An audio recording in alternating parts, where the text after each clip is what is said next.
let's see, why do we consider endpoint protection is a very important topic for us to discuss today.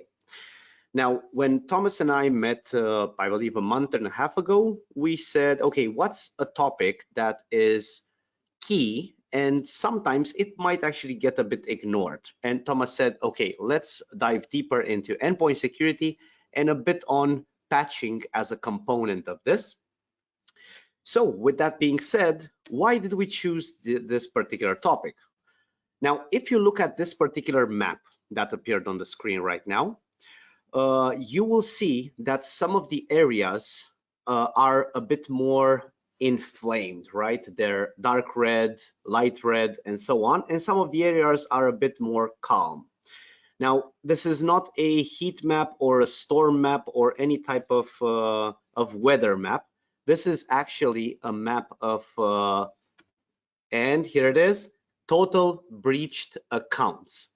So if my math still works properly, I believe we're close to 15 billion breached accounts on the world right now.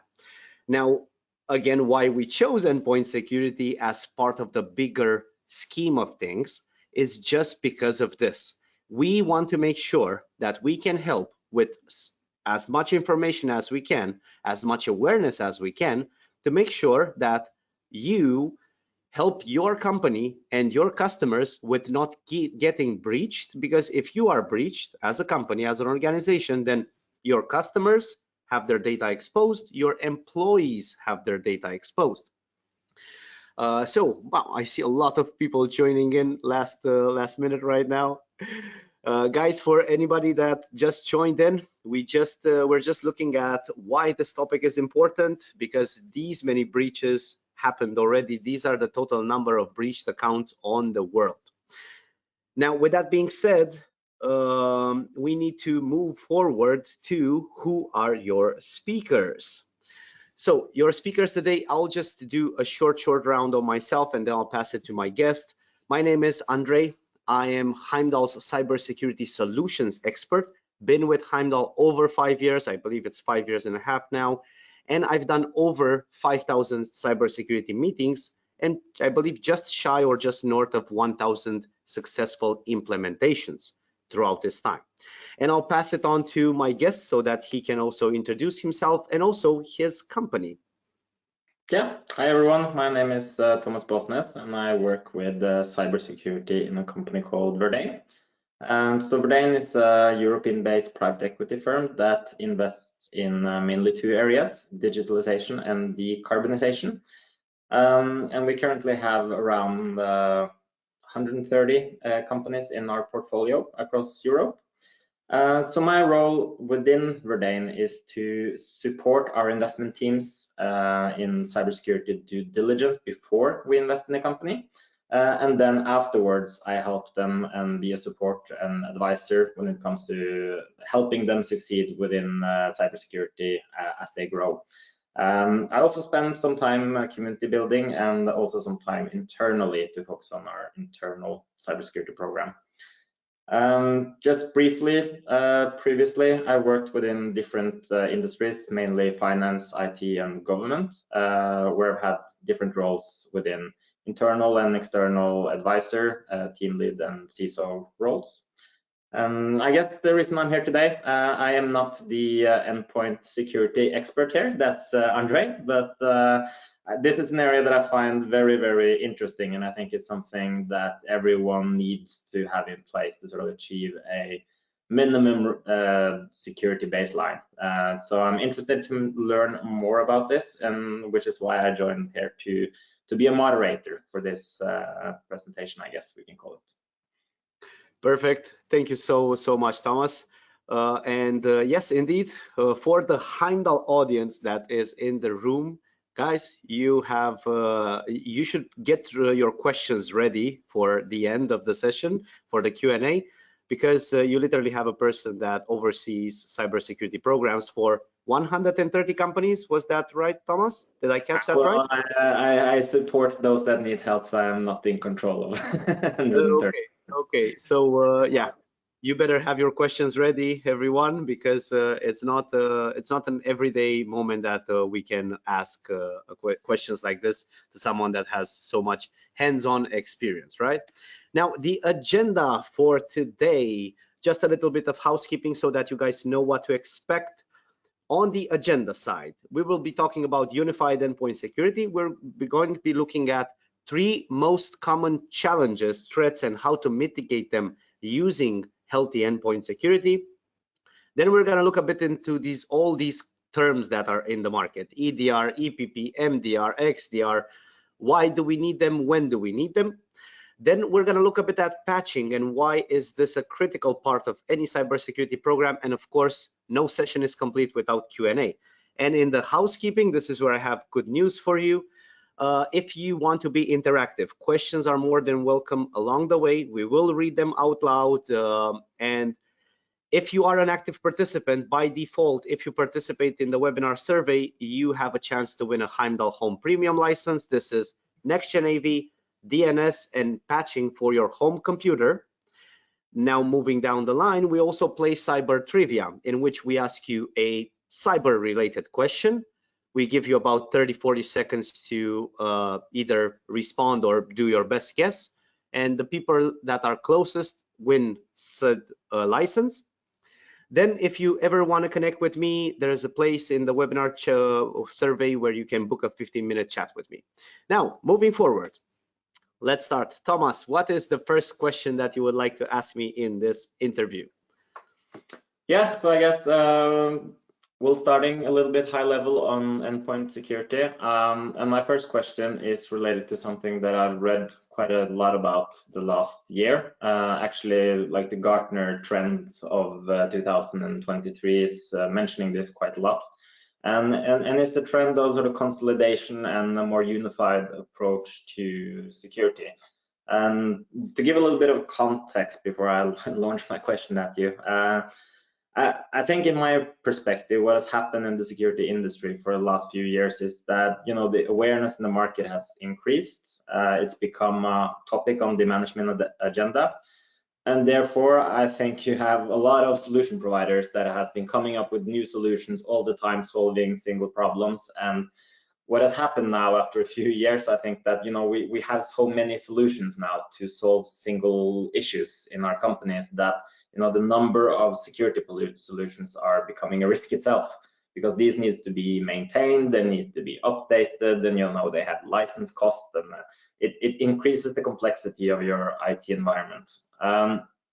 So this is where the sort of unified approach comes in from my perspective, at least, which is basically about trying to connect all these elements so that you get more visibility, more centralized management, which take away, you know, manual operations, and often sometimes, you know, switching out some solutions and replacing them with the fewer that can solve more problems.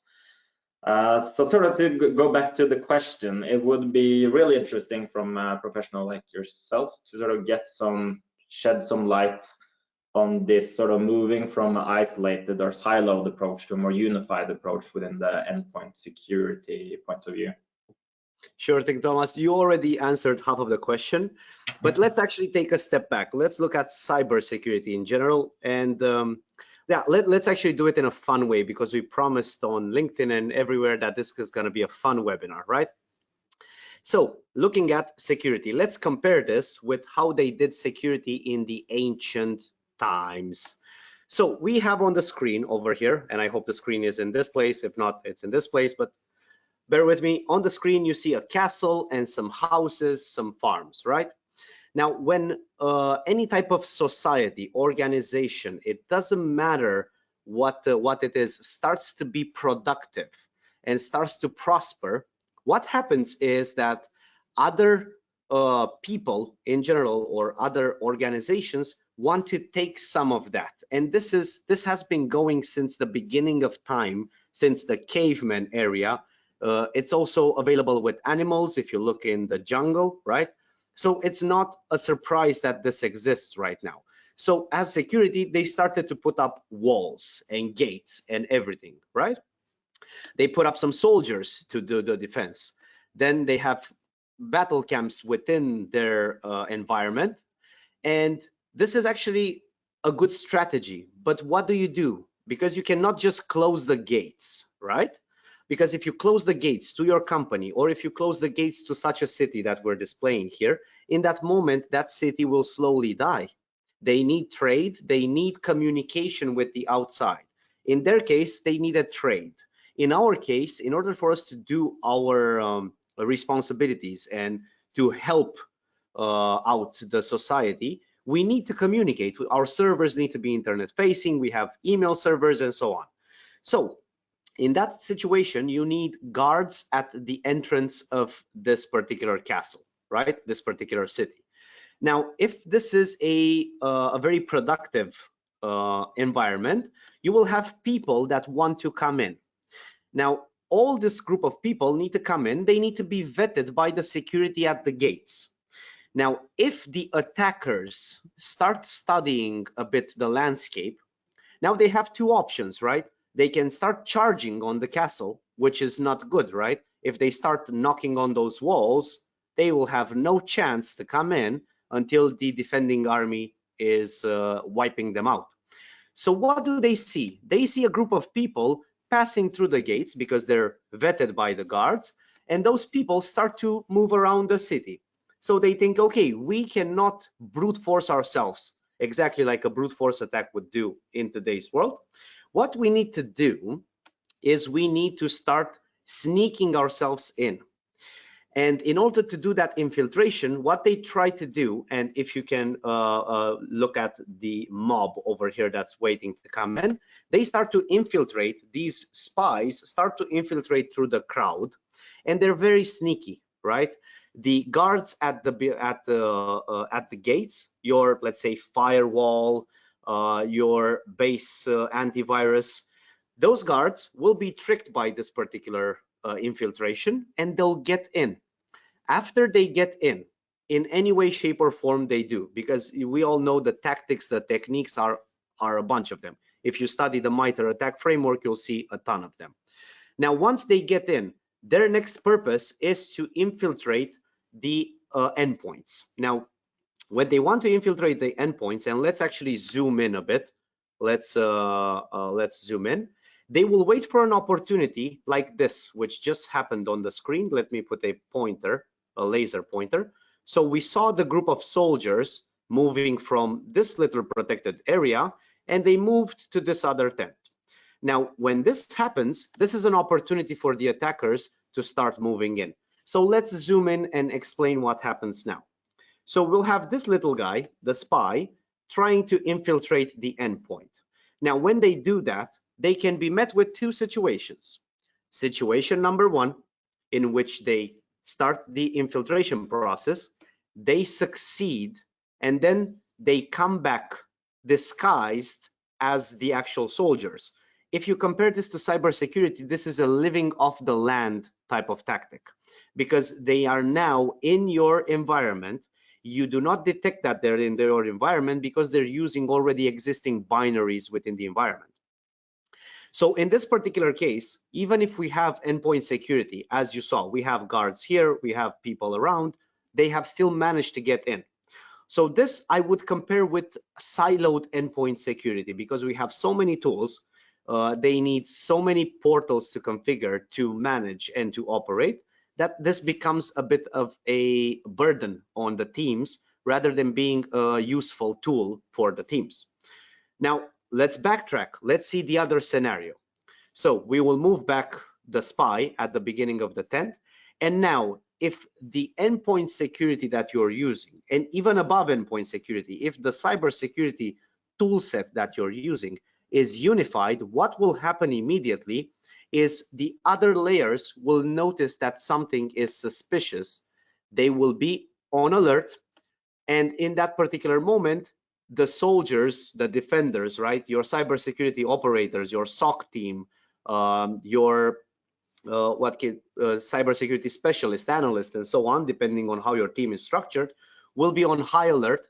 Immediately, they will see that there are more spies within the organization, and they will be able to capture and isolate the threat, find out how it happened, and make sure it doesn't happen again. So it's basically either good security that standalone has a good chance of stopping it, but then if you have unified security, that's already a great chance directly to stop anything, because if a layer fails, the other one picks it up. So this is how I would see the unified versus siloed security. And when you think about it, each cybersecurity product you implement takes time, right? You need to look at demos. You then need to do meetings with the vendors. Then you need to do proof of concepts. Then you choose a product, you start implementation. Then you need to do internal training. Then you need to do some user communication so that they know that a new system is on the computers, how that will react, and so on and so forth. So this is a lot of time, not even talking about a SIEM, a SOAR, and all those other great to have things. Now, we said we're gonna play cyber trivia. So this is the first question for the audience. Guys, get ready, ladies and gentlemen, because I see a lot of ladies, which makes me very happy to see that there's quite a diverse crowd over here. How many endpoints, computers, do you think were put into circulation, sold in 2023? Let's see who uses the question box to tell us their opinion on this. I'm curious to see the number. 2 billion by Alfred. Thank you. Jens, 20 million. Okay. Let's see. Anybody else? We have 3.5 million, 500,000 by Fini and Kore. Okay, let's see. Anybody else wants to play this round of cyber trivia? Okay. 999 million, 8 billion, and 69 million. We're gonna stop the game. The answer is 187 million. Yeah, so 0.5 actually. Let's see who was closest to this.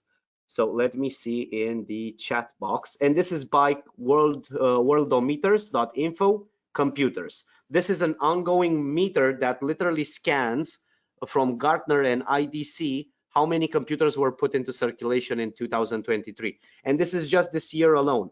That's why this endpoint security game that we're all trying to master is very, very important. Let's see who was the closest. Okay, we have Fini being one of the closest people over here, and then we have Dave. So Fini and Dave have won this particular round. Guys, it's gonna be about 48 hours until I send the certificates out. I hope you guys can wait for me, but your certificates will be on their way. Now that we did the intro into cybersecurity and endpoint security, and we also gave away the first round of prizes, let's see. What's your second question, Thomas? Thank you for that nice drawing session. Actually seen some similar drawings before, but mostly on sort of the importance of network segmentation. So it's a nice fresh view on the endpoint side, I think. So yeah, question number 2. Let's go a little bit deeper.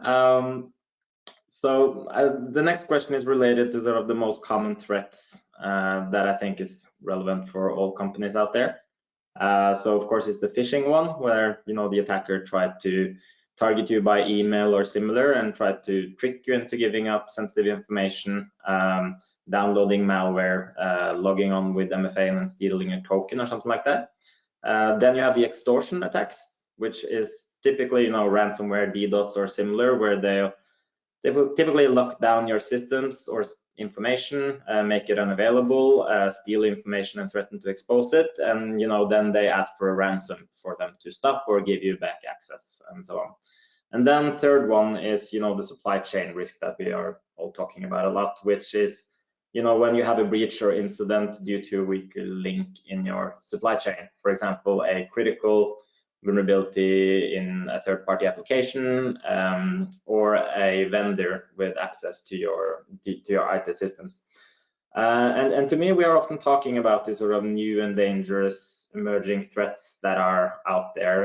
But I often find that it's sort of the same stuff that we see happening all over again. And these three are quite relevant, and they're getting better as attackers gain access to better technology. But it's still sort of the same approach. So back to my question here is sort of about what on the endpoint security side, what can we do specifically to mitigate these sort of three most common threats? That's a good question. That's a very good question. And you chose some very interesting cases over there, mostly the last one, the supply chain. That's a tricky one, but yeah, let's look into this. So I would like to share with our entire audience today something that I call the 5-step formula to cyber resilience when it comes to cybersecurity tools. Now, a step back from that, I believe we all know this, but still worth putting it out there. Cybersecurity has 3 pillars: people, processes, and then products, technology, right? So don't forget the first 2 pillars. Those are very important. But when it comes to products, right, endpoint security, because that's mostly products, it's not process, I have the following formula that I usually recommend everybody look at. Mitigate as many of the entry points as possible. Deploy fierce reactive security, ensure reliable visibility, ensure effective actionability based on said visibility, and mitigate the human factor, which this one is the most interesting, right? The human factor. Now, if we look under each of these, let's put something on the screen. Under mitigation of entry points, we would have securing internet traffic, patching, admin rights, zero trust methodology, software control, and so on. Then under fierce reactive security, let's say brute force protection, powerful AVs, XDRs, EDRs, depending on the situation, encryption protection, aggressive email security. Then we have visibility. Why is this important and how should this be configured? You should have one place where you see everything. You should be able to see and monitor for forensic telemetry. And this is just an example. Lateral movement sensors, or credential harvesting, or defense evasion. All of those things, you should have something that alerts you when something like that happened. And all of the things should be easily translatable into the MITRE attack framework. Why? Because we need to take action fast. And this is a kind of a Bible that everybody looks at. So the more you can translate that into the MITRE framework, the more it's useful. Then when we look at actionability, we need to contain, we need to reinforce, and we need to be able to recover fast. And last but not least, mitigating the human factor. When it comes to the human factor, this is an ongoing process over here, and we cannot be without the users, because the users work on the computers, which make us in cybersecurity have a job and a mission. So we cannot take this particular factor out. So what you would do here is make sure that you have strong password policies and intelligent multi-factor authentication, continuous training for employees to spot any type of abnormality, principle of least privilege, because when you go to a hotel, they don't give you the master key to open the kitchen or open the fire escape or anything like that, right? They just give you the key to the spa, to your room, what you need to have a pleasant stay. And last but not least, make sure you disable users when they quit the organization, right? Because leftover user accounts may be very dangerous. Now, you asked about phishing, extortion attacks, and supply chain. Now, if we look at this matrix, where could we use defense versus phishing? So first and most important when it comes to phishing is aggressive and intelligent email security, because phishing would not happen, or it has a very small chance of happening, if you have a very capable email security tool. That's the first step, right? Then a second step, if we want to look at phishing, is train the employees to spot phishing, because if your filter, if your email security fails, then the other line of defense is your employee. Or it cannot fail. It's not necessarily a fail. It can be compromised. So for example, I have a very aggressive email security, but at the same time, I need to open up I don't know, DMARC or SPF scanning because it blocks a lot of emails for me and I cannot afford to have those emails blocked. If I did that, then my user is my next line of defense. But let's say the user does click, does fall for the trap of the attacker. What do we have next? So next we have securing the principle of least privilege. Why? Because if the user that is compromised does not have admin rights and admin rights were not used on that computer, it's very difficult for the attacker to continue his attack. Let's say the user had a domain admin log onto the computer, and in that moment, the attacker has harvested the hash, right? What do we do then? We need to make sure that internet traffic is secured because they will try to use internet connection, DNS connection, to be able to move packets around, to exfiltrate information, to bring payloads in. So securing internet traffic down the line of the phishing attack complexity is a key item. Next, forensic telemetry, because an attacker will then harvest credentials, which is something forensic telemetry should show you immediately. They will do lateral movement, which is again something that forensic telemetry should pick up on immediately, and then your defenders, your cyber security team can start reacting. The next one in this particular list, let me move this over here, would be having the visibility that was found over here easily translatable so that your team can act fast. Very important. Not waste time to figure out or guess what's going on. They need to be able to react fast. And next, if we look at extortion attacks, this usually should be starting from securing your internet traffic, because extortion, if they want to extort data, they will need to push out said data from your network. So if you secure their internet traffic, they won't be able to push out the said data. Okay, so this would be the first. The second, if we look at extortion attacks like ransomware, we'll take the ransomware example first. You need to patch your vulnerabilities because ransomware doesn't start as a ransomware attack. It's just the final bit of the attack. It starts as remote code execution. It starts as a zero-day exploit. It starts as a phishing that then at the end moves into ransomware. So as much as you can, if you have your vulnerabilities patched, they will have a very difficult time into deploying said attack to get to the level of ransomware.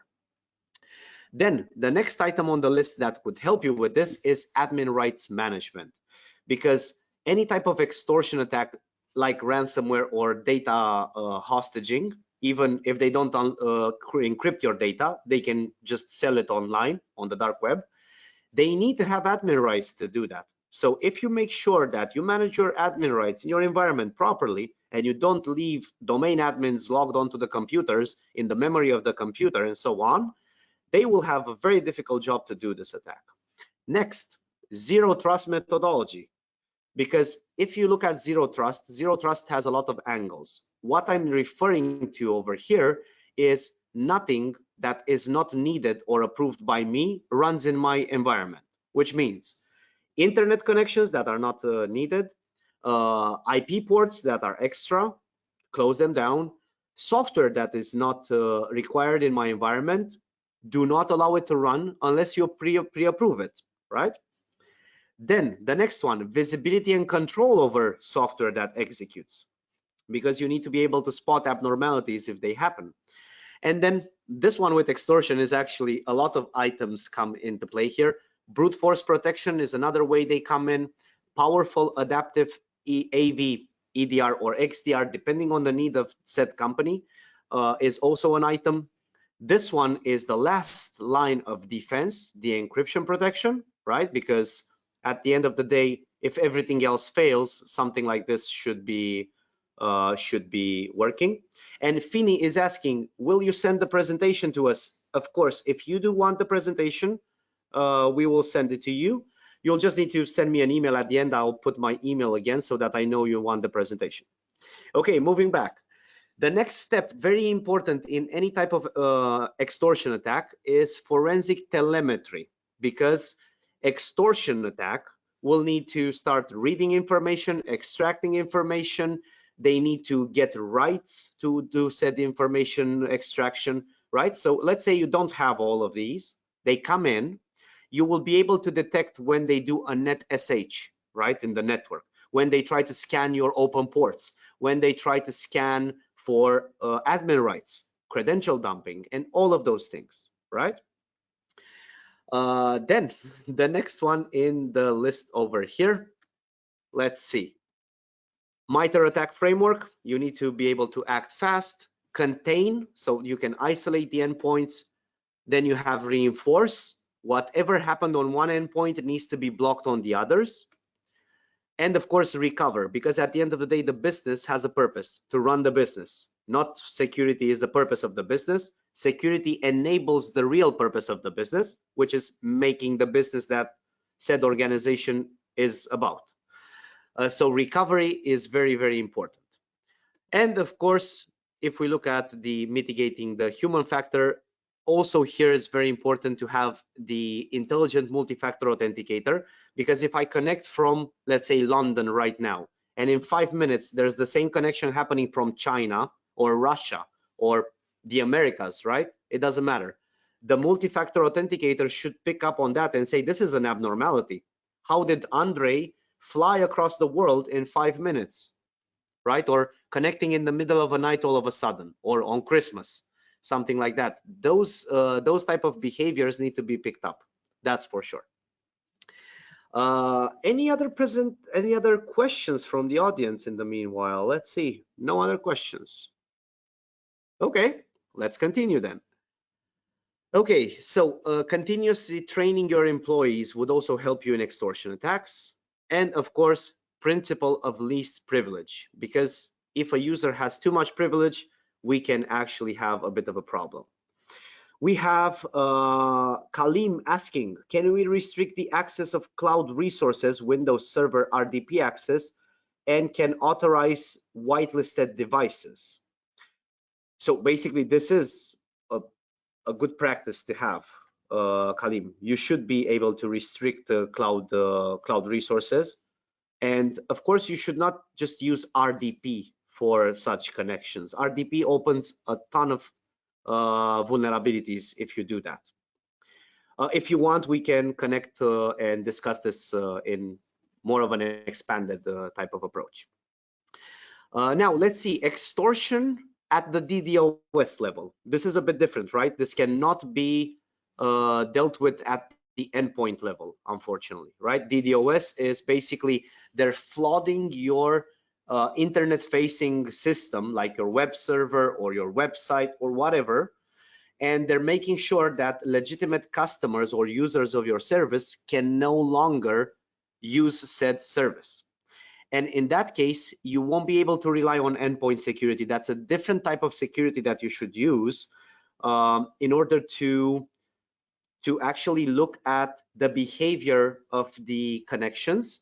And if rapid connections start happening, which usually leverage botnets, in that moment, it should be able to stop that flow of connections. Now, that's a different space altogether. If you guys want, we could make a session once on that as well, but that's a whole different universe over there. Sunil is asking, can we allow conditional access? Conditional access is actually something very important because conditional access would look at the PAM space, privilege access management. So, okay, you have access to this if XYZ, which is very good. Okay. Salih is asking, how big of an issue is if RDP is enabled on internet-facing servers? Well, I would say it's quite a big issue over there. RDP by default carries a big risk. We can actually look at that. If you look at any type of Unpacked framework, right? RDP being one of them, right? Low-level code used to do network type of malware. There's a whole different dimension over there, and it starts with RDP. So disable RDP as much as possible. The tunnel of connection should always be an encrypted tunnel. RDP is not an encrypted tunnel, or if it is, in some cases, it can be easily decrypted. So be very careful with the RDP, guys. Okay, let's look at the supply chain attack. When it comes to supply chain attack, you cannot actually protect against it from the get-go. Because a supply chain attack means that you are using something that you trust. Let's take an example from history, right? An RMM, right? You are using an RMM that gets compromised. You are still using said RMM, so it's approved in your network. Your computers know that that should function. Your security tools know that that should function. So it's very difficult to stop such an attack from happening. What you should do is to contain it very fast. So now it's not a question of how do I stop it? It's a question of how do I contain it as fast as possible so that it doesn't do too much damage, and how do I clean up after it to make sure that that compromise did not leave something in my system. So visibility over software that's in your network and software that executes in your network. Why visibility? Because when you have visibility and control, you should be able to click a button or a few commands, like maximum 2 lines and 1 enter, and stop said compromised software from working in your environment. Another thing that will assist you in this particular situation will be, and why isn't this appearing? Okay, it's here. Powerful and adaptive AVs. Because these, or EDRs, XDRs, right? These analyze telemetry. And when they analyze telemetry, they will figure out, for example, let's take RMM again. That RMM or all of a sudden is doing operations that are out of bound for it, out of boundaries, all of a sudden. So that should be picked up by the behavior over here. Next one, you should be looking at advanced telemetry to make sure that you pick up on that. So your AV needs to include this, or your EDR, XDR. Next, you should have a very quick translation into MITRE, reinforcement, so that you can stop everything that's happening on other computers. By the way, if you guys want a full expansion of this, send me an email. I have a webinar that we talked about this in full effect. Whew, this was a long one, Thomas. Now let's refresh our audience with another cyber trivia question. I think you had an interesting point on the supply chain. It's very hard to protect against when you first have put something into your environment that you trust. But I think one of the things that many companies do too easily is trust too many providers and put them into the system in the first place. And I think that's something that everyone should sort of. It's not that much work actually when getting new SaaS applications or tools for your business. You often buy them based on sort of your business need, and then you sort of forget to check, can it be integrated with my identity and access management solution? Does it support encryption? Does it support MFA? How do they manage security on their side? And if you do a little bit of extra work, before putting something in, you can reduce the risk significantly, in my point of view, on the supply chain side. While if you put it into your systems, it's quite hard, and you need to detect it when stuff is happening, right? Yep. So you will give your security team a very difficult job if you do add anything to the system. But looking at that RMM example, I'll not share the name. Everybody knows the big case that happened a few years ago. That was a very secured system. It was just a set of coincidences, unfortunate coincidences for them, that got them compromised. But in that moment, it was very difficult for all the organizations that were using it to get back from that. Now, to go and have again some fun. Guys, ladies and gentlemen, actually, are you ready for the next cyber trivia question? How many attacks start with a basic phishing attack? How many hacks start with basic phishing? This should be easy. Come on. Let's see. Basic phishing. 80% from Finney, 75 from Finney, 80 from Alfred, 75 from Marcus, 95 from Salih, and Wana is the winner as well as Jens with 90%, and it's actually 90+%. It's a bit over. This is the latest from the CISA.org, which is the Cybersecurity and Infrastructure Security Agency. So the winners for this, Wana and Jens. Yeah, interesting one over here. Let's see, Thomas, what's your third question for today? So yeah, next question. I think I hope everyone were making notes on the last one. That was quite comprehensive and nice framework, I think. But over to sort of all the different three-letters technologies. We have, I mean, I'm getting confused myself listening to sort of EDR, EPP, MDR, XDR, MDXR, SOAR, SIEM, and so on. And in my role, I typically spend a lot of time talking to different solution providers out there, trying to sort of stay on top on emerging technologies and see how it can fit into, you know, what's the best suited solution for our portfolio companies and what's the most bang for the buck and so on. And I often find myself in sort of vendors meeting when I get this feeling that, you know, wow, finally the XXX solution is here and it's the silver bullet to solve all our problems automatically as well. You don't even need humans to do it. And then you get a little bit too excited and sort of figure out that it wasn't really the case after all. So my next question is sort of demystifying maybe these terms and also sort of give us some different viewpoints on how do you start as a company when it comes to selecting the XXX solution for your company and sort of which one is the most suited and most bang for the buck for your company, I guess. Yeah. Yeah, this was this was a heavy one. When I was doing implementations all day long, everybody was like, stop telling me the terms, tell me what it does and how does it do it. So let's actually address the elephant in the room and let's use an elephant to do that. Now, if you look at this particular elephant, right, if you look from this angle, it looks like a spear. If you look from this angle, it's a snake, right? All of these people are blindfolded, so they cannot see the big picture. From this guy is a wall, from this lady, it's a tree, this is a rope, and this guy is enjoying the breeze up top.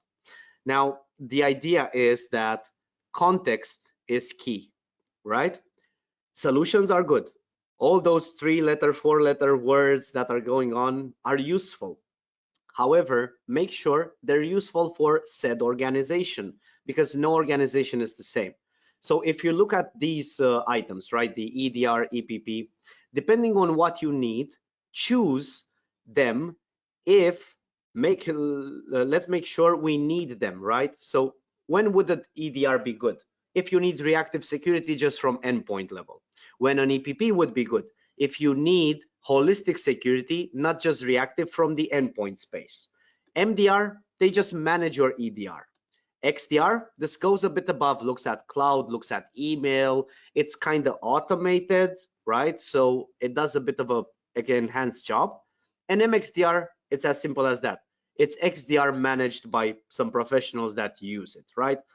So guys, don't let the industry confuse you with complex things like this. It's so easy. What do I need? What do I need to protect? And then what are the tools that protect said layers? It's as easy as that. What's the next question, Thomas? That was quick. Yes, this one was very easy. Yeah, so I guess patching is the last item that we wanted to do a bit of a dive in. I think that was the agenda, yeah. Okay. Now let me reverse it this time. Let me ask you, how do you see a healthy patching program? So as an example, when you have your group companies, right? When you look at their patching, let's say a new company comes to the group right now, right? How do you look at their patching program? What do you look at first? What do you suggest? I mean, first, I think this is a very important topic as sort of, I agree with the 90% starts with simple phishing. But also I think that when someone is inside, this is sort of how they elevate access and get access to, if you have a bunch of critical vulnerabilities that you haven't patched, this is how they sort of move around and get access, in addition to, of course, weak access management. But I think on a very high level, you know, if I'm doing a due diligence on a company, first I care about, you know, have they actually mapped out everything that needs to be patched, and do they have procedures for it, and have they automated everything that can be automated? And if it can't be automated, like in the production system, for example, you know, have they made a plan beforehand on how to patch everything? But I think sort of if we look at it in different steps, I think from an endpoint perspective, you know, patching endpoints centrally and automatically, it's like patching the operating system is sort of minimum requirement in my book. Then I think the next level is sort of course, if we look away from endpoints, you know, network equipment and all that, servers, super important as well. But on the sort of next level, which I think this is an area that very many organizations kind of forget, is your applications and your third-party applications, and make sure that your work tools and stuff is updated as well. And then third level is also sort of the vulnerability management point of view, where you actually proactively use tools to find vulnerabilities in your systems and have a good way of evaluating, you know, how critical are those vulnerabilities, in what time frame do they need to be patched, and actually have procedures for that, and also have someone to actually, you know, get information, you know, catch up information if there's a new zero-day exploitable vulnerabilities made known, you know, that someone does receive that information and sort of kick off the patching process. So yeah, I think that's sort of what I think is a healthy way of doing it in a sort of three-step approach. That's a good way. What I've heard is inventory, know what you need to patch, find out when you need to patch it, awareness, and then automated patching for deployment. And then I would say reporting and rinse and repeat, right? So that you can have it. Again, for the audience, I have a full-on webinar in which I splice and dice patching in all angles. If anyone wants to see it, just let me know. However, what I want to say, because it's little that I can put on top of what Thomas already very well explained, I want to show you the importance of said process, which is patching, right? So there's a diagram that I love, which is called CVE, disclosure to breach.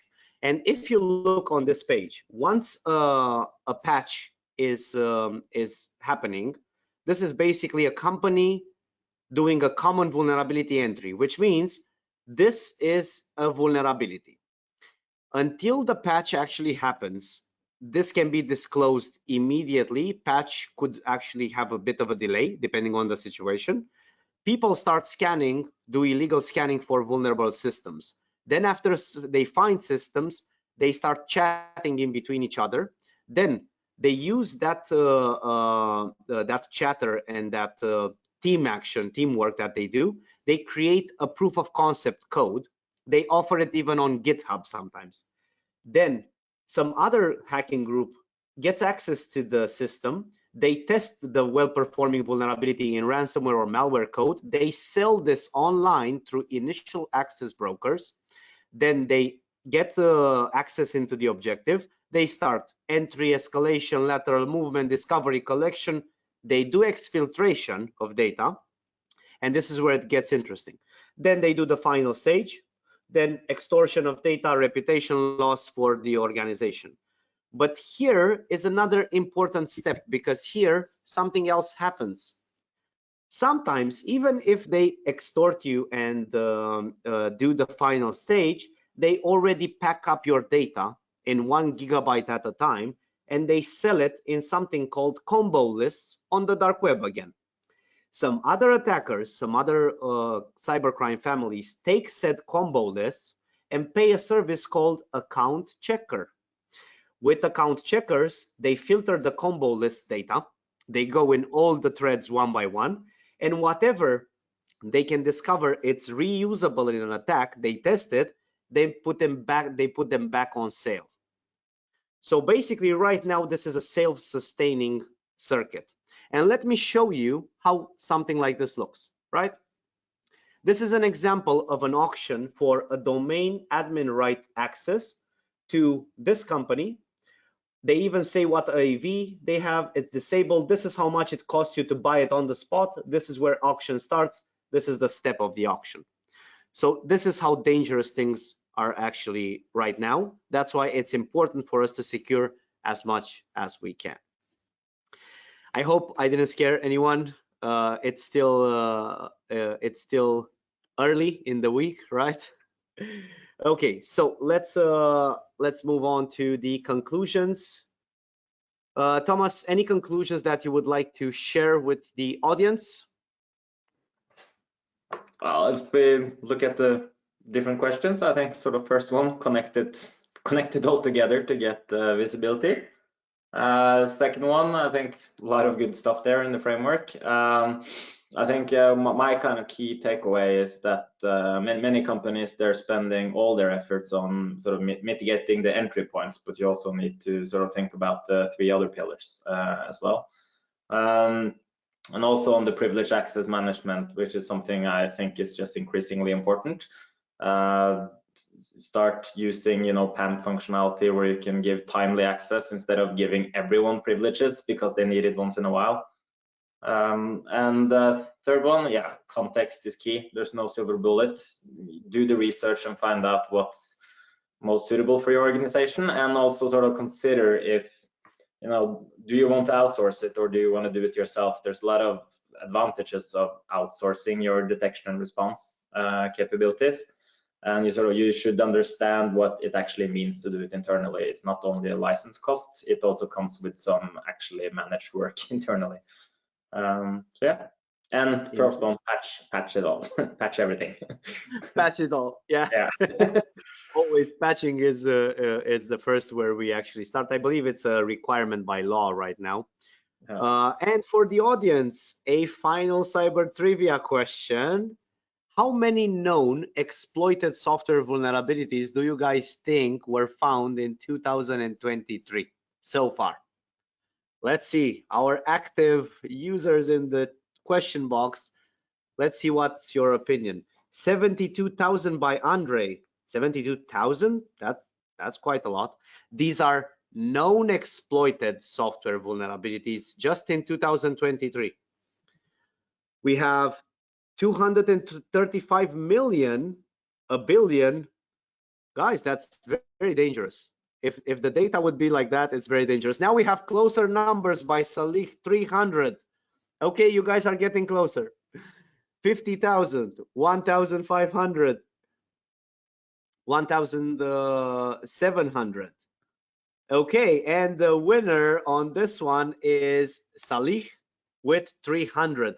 96 just this year, CVEs that were also exploited in the wild. And out of these 96, over 81 of them have over 7 as a score, which means they're very dangerous. If you ever want to stay up to date with these, CVE Details is a very, very good site for this. Good. So now before we go into the Q&A, very important. If you want to talk about anything related to cybersecurity, Heimdal, you can book a 15-minute chat with me. Some people asked in the chat, who's Heimdal, right? Heimdal is your host today. We are a cybersecurity company from Denmark, Copenhagen. We have won multiple awards. We cover a lot of layers, unified. We service about 2.5 million endpoints and over 15,000 business-to-business customers, and we have some stunning reviews. And with that being said, Sunil, you have a question. Let us know your question. Let's see. Until Sunil writes the question, this is the QR code. Scan it, book a 15 minutes meeting with me. Let's talk. This is no strings attached. We don't need to talk about something particularly. We can just talk about cybersecurity. Okay, let's see. Is it possible to link a specific email to a device using MAC binding? Oh, this is an interesting one. Never tried it. I'll look into that for you. This is interesting. Link a specific email to a device by MAC binding. Okay. Also, G Suite, but restricted personal email. But restrict personal email. You need to give me a bit of context on that one. We have another one coming from Jack. Okay. I believe it's Jack, but you might have misspelled the name. Jack is asking you, Thomas, when you have a new company, right? How do you look at security from head to toe, from moment zero up until the moment you are happy that you secure? And the question is, how do you do security for a new company? In short words, but I wanted to expand a bit on it. I'm assuming it's on the endpoint side, or I can. Let's see. No, Jack says holistically, end to end, not endpoint, like from start to bottom. Yeah, I mean, how we do the due diligence is many of you are probably familiar with frameworks such as NIST, CSF, syscontrols, ISO, and so on. So what we've basically done is we made a framework, and we go in and we do a maturity assessment where we sort of try to figure out how they work with security across people, process, and technology across the different pillars. And I like the NIST framework because it's easy for the management to understand, where you sort of have the governance, risk, and compliance stuff on top. You have the preventive measures, the detecting measures, and then respond and recover measures. And what we do is we go in and interview them. So we do some security scanning. Sometimes we get a source code analysis, or get some cloud providers to go and review their architecture. And then we sort of aggregate this up to a holistic view to see how they are performing on the different pillars. If that answered the question. I believe it did. Jack is not saying anything, but yeah. I see a thumbs up, so it is okay. Kaleem is asking if SAP application is installed on the server and it's only will be to be accessed by login to the server. Can we allow access of only those applications installed by PAM? When you look at PAM, PAM is a very big space, privilege access management. It's actually a subsector of information, identity access management, right? Depending on the tool, either identity access management or PAM, you should be able to restrict who can access that server by PAM. Yes, but again, PAM is a very, very wide space. If you're referring to our level of PAM, that's PEDM, Privilege Elevation and Delegation Management, which handles only admin rights on the computer. Sunil, you're asking about the conditional restriction to G Suite. Could you please send that that question to me on email? I'll put my email in the chat right now. You need to expand a bit on that. I need to understand the full scope. Where does it start? Who do you want to condition? So I'm putting my email in the chat right now. I hope it's right. It's ahi@heimdalsecurity.com. Please send me a full detailed email, and we can meet up and talk about that. Okay, let's see. What other questions? Another one funny for you, Thomas. What was the funniest yet most interesting moment you had in cybersecurity so far? This one should be fun. I guess, well, it wasn't funny at that point, but it's a little bit funny looking back. In the previous company, we thought we had a major breach because we found some really malicious tools in our network, and it turned out it was a pen tester that forgot to clean up after himself. So yeah, we thought we had a major breach on the critical platform, and yeah, it turned out it was just our testing procedures that had or the cleanup procedures that had failed. Yeah. At least you guys did a good tabletop exercise, right? How do we lock down everything immediately? And it's good that it actually was a false positive, so to say. But yeah, that's an interesting one. Yeah. Cool. So everybody, if you still have any questions for Thomas that you didn't express in the chat yet, I'll try. So send an email and I'll try to send them to Thomas and ask for his advice. I cannot promise you can respond. So any final question now?